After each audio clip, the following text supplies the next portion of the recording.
Guys, it's Anime What If Media, and today we're going to be doing a redo of part 1 of What If Naruto was a Senju. I completely forgot that Naruto was on Team 10. So we're going to do their test before they became Genin, and the mission, and technically, they're still going to do the bridge mission, but you'll understand why later. So the test before they became Genny. Asuna does like if you guys could land a hit on me, you pass. So he gets 30 minutes like to hide whatever he hides. Naruto, Shikamaru, and Ino makes a plan. Naruto and Ino are distractions, and and once they use Shuriken as distractions. So then Shikamaru does his shadow position jutsu. Then Ino uses her mind transfer jutsu. Then Naruto just taps Asuma Sensei. Then basically they pass like that. So during the week they be training, and the type of training that they're doing is not teamwork training because they can work well as a team. They're going to be learning water walking and tree walking. Something a first time that Sensei will do that instead of doing missions before that. So after they do that, they start doing some D ranks. Then they get a backup mission for the first B rank because they did some C ranks because they weren't trying to rush it. But this is their first B rank mission as a backup. So they go to Taza's house. They enter.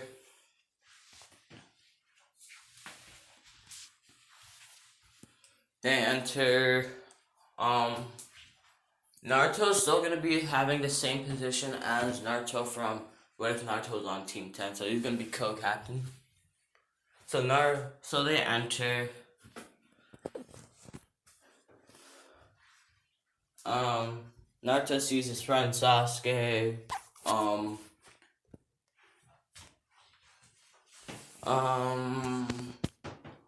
He sees the annoying girl Sakura, and he sees his friend Choji. So he starts Shikamaru and Naruto start talking to Sasuke and Choji, while Sakura and Ino are talking because who knows.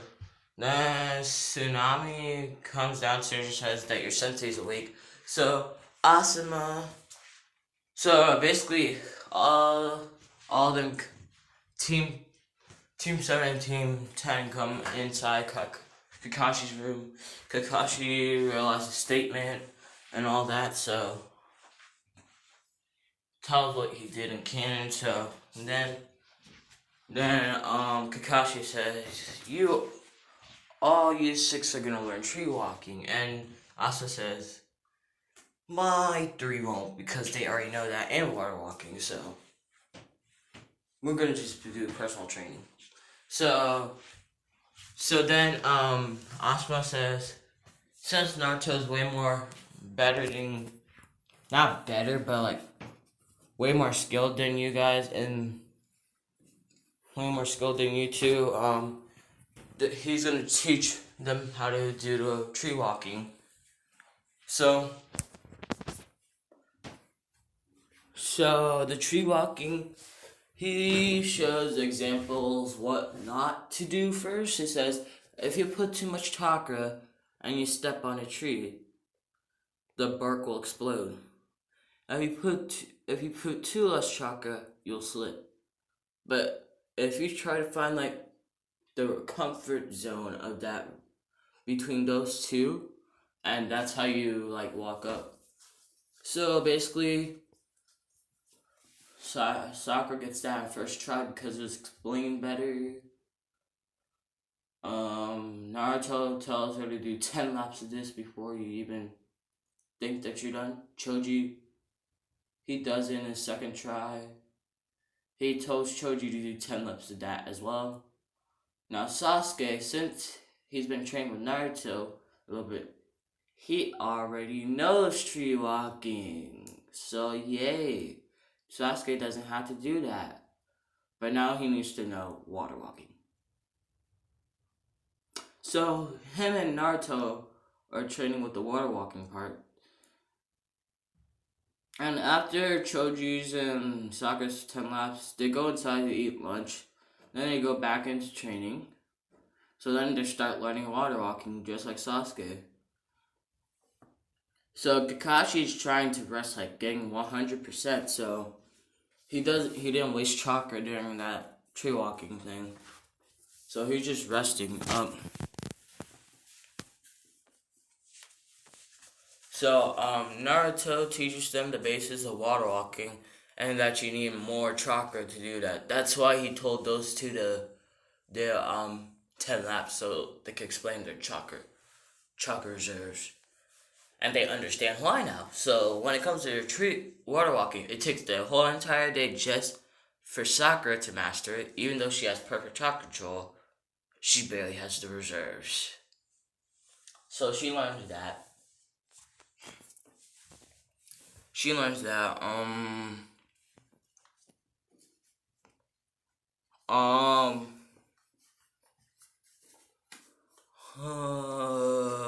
Choji gets a hang of it. But Sasuke gets a hang of it before those two did because he had more time training it. So he got a hang of it. Now it's time to dinner. And Naruto's doing his bull crap and saying, "You guys don't know my pain." I'm like, and Naruto, he blows up some steam by saying, You don't know what true pain feels like, kid. People in your own freaking village are suffering way more than you do. You have a mom, you have a grandfather. Some people here don't even know their mom and dad. Some people are alive, their parents were killed in front of them. Some people here were left, like, some people in your own, village or town is, like, starving. At least you get food. So he doesn't talk about, like, his struggles because he's just telling him that there's more people out there that are, like, suffering. Because he doesn't want to get too touchy about the subject and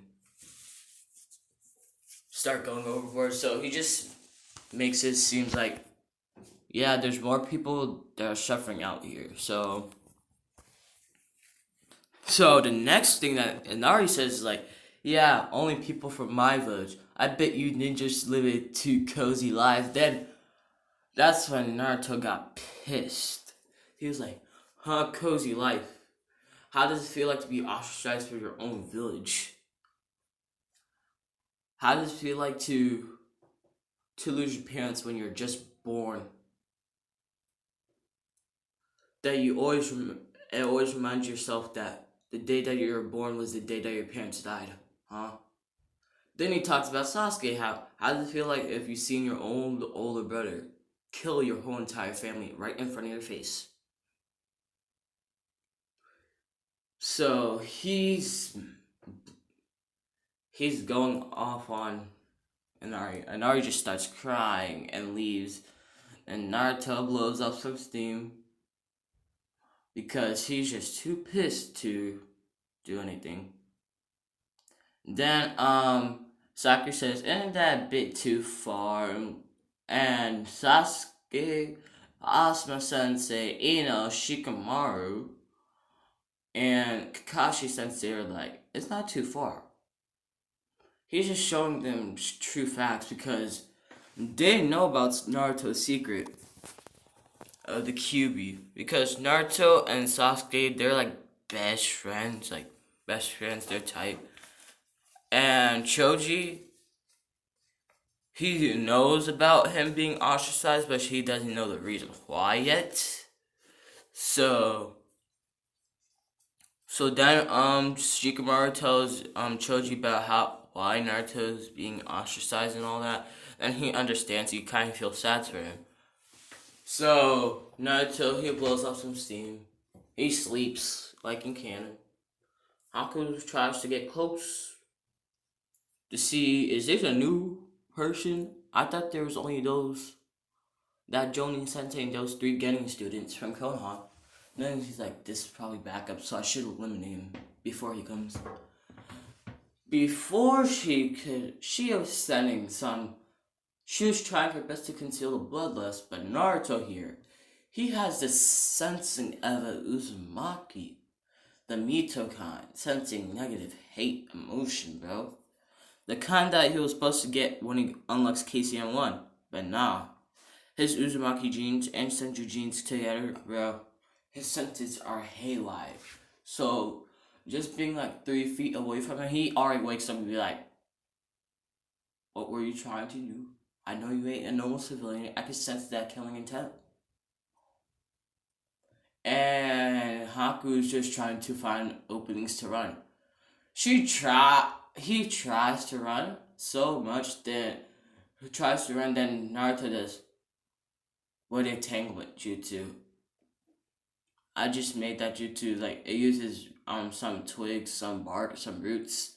Just entangles Haku, like, yeah, you're trapped here, you can't leave. So Naruto binds her chakra and her inside a cage, like similar to the cage that Yamato did with Naruto inside of it. So it's similar to that. They bring him to Taza's house. They try to get information out of Haku. Haku does her... Why do I keep on calling her? It's a he. Haku does his backstory stuff and why Zabuza's doing this, and they figure out it's just for the rebellion against, I think, 4th Mizukage or 5th? No, 4th Mizukage. This short 3-tail Jinchuriki. Well, which we all know that Obito put a genjutsu on him to make him do that. If you guys didn't know that, now you know.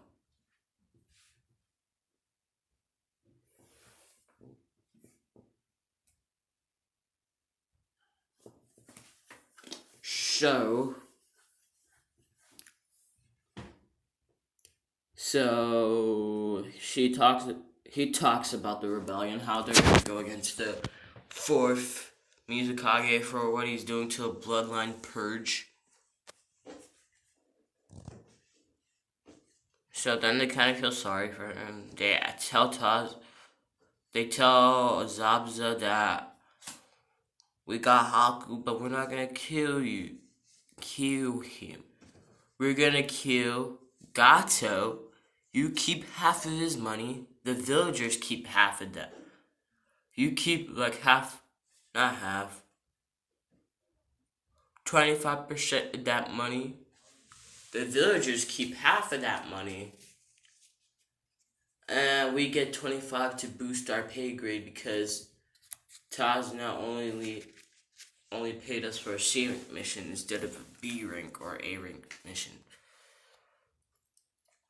So they go gang up on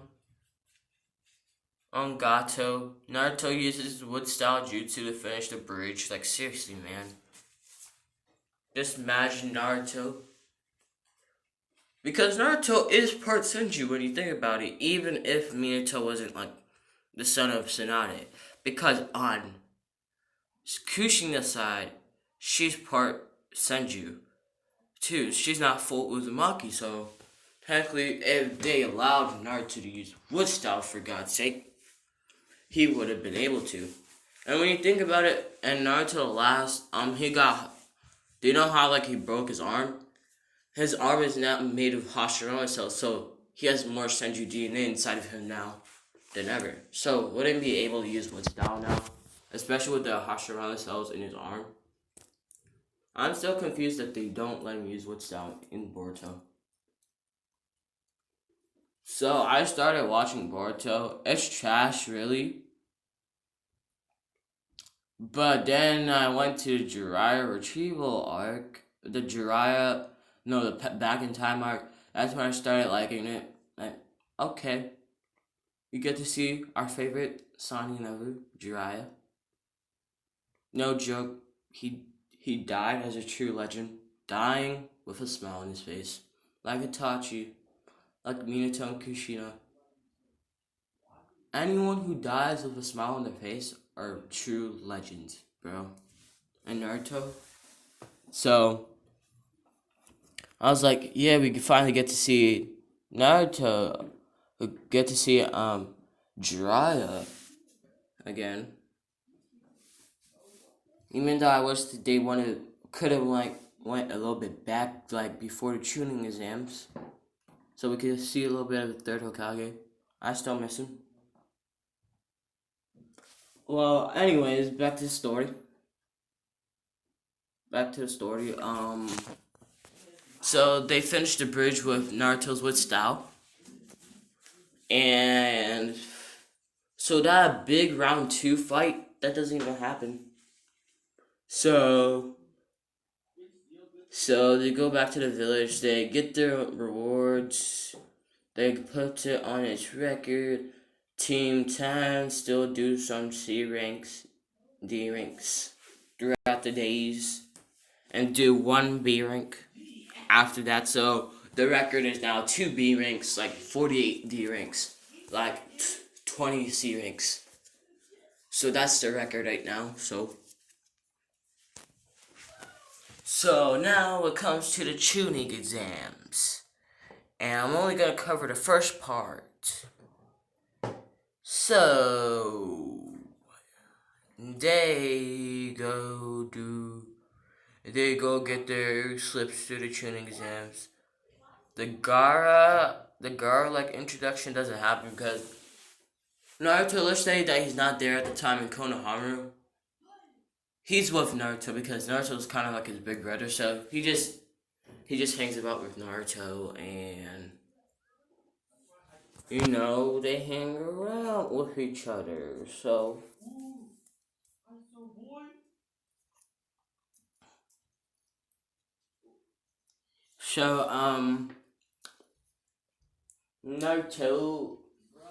Naruto's probably at the ramen stand while Konohama's eating ramen as well. So they go to the Chunin exams. Team 10, unlike Team 7, they ain't loud about it, so they just make it through. Then they see Team 7 come in. Naruto and Sasuke do their secret handshake. Actually, Naruto, Sasuke, Choji, and Shikamaru do their secret handshake because I feel like the 4 of them might have created a secret handshake. Only they will know. Kiba and Shino kind of feeling left out, like, it kind of hurts inside for them because they're not part of the group. But anyways, so Ino's a fangirl of Naruto, so throughout so is so when Temurari sees fangirling over someone, she looks at that someone and sees Naruto. Then she starts getting like her eyes look at him like, damn, he's cute. And Kankuro and Gar can see who she's staring at. Then Gar looks at Naruto and is like, Mother wants his blood. When we all know it's just Shikaku. Oh, jeez. I wonder if tail beasts have genders. They're basically made out of chakra, so are they he or she? Because in Kurama, even though it sounds like a name that a guy will have or a girl, even though he sounds like a dude. So I'm kind of confused. Are tail beasts do they even have a gender? Because Shikaku could be a girl for all we know, or a dude. So, anyways, back to the story. They do the test. Ino does her line transfer jutsu on Sakura to get answers. Then she uses her psyche connect, which we connect. They connect with each other's psyches and give them some answers. And just because they know Choji is like their best friend, so they add Choji into the mix to give him some answers. So Choji gets answers and actually gets a better score. Even though Naruto didn't really need the answers because he already finished it and gave it to the proctor. So, was just making sure that he got it right. Because even though Naruto doesn't show in the academy, he's smarter than Shikamaru. Even though he shows that he's smarter, but sometimes he purposely gets some things wrong. And Naruto's going over through the Chunin exam paper and even like what's it called? Even critiques some of the answers because some of them are like wrong, and he made it better to make it right. So that's it for the redo of part 1. I'll see you guys later. Bye.